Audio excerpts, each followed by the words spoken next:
guys, welcome to another episode of unboxing. So I ordered this DIY Diwali festive kit. So I placed my order and received my products today. So let's just unbox this.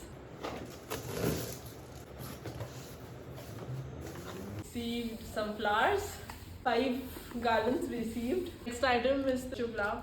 This is a candle stand. These are the LED lights. There's some candles, pretty decor. This is nice. Lakshmi like a sticker.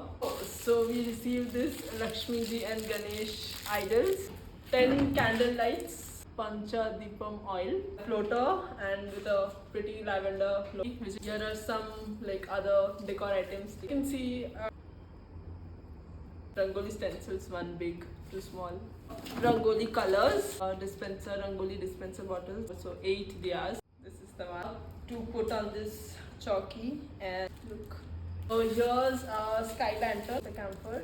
We have another set of garlands which is like yellow. Again 6, so total I guess 12 garlands are there. One more special item.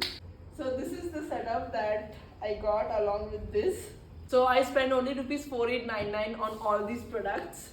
Now I'll do the decor and I'll show you guys.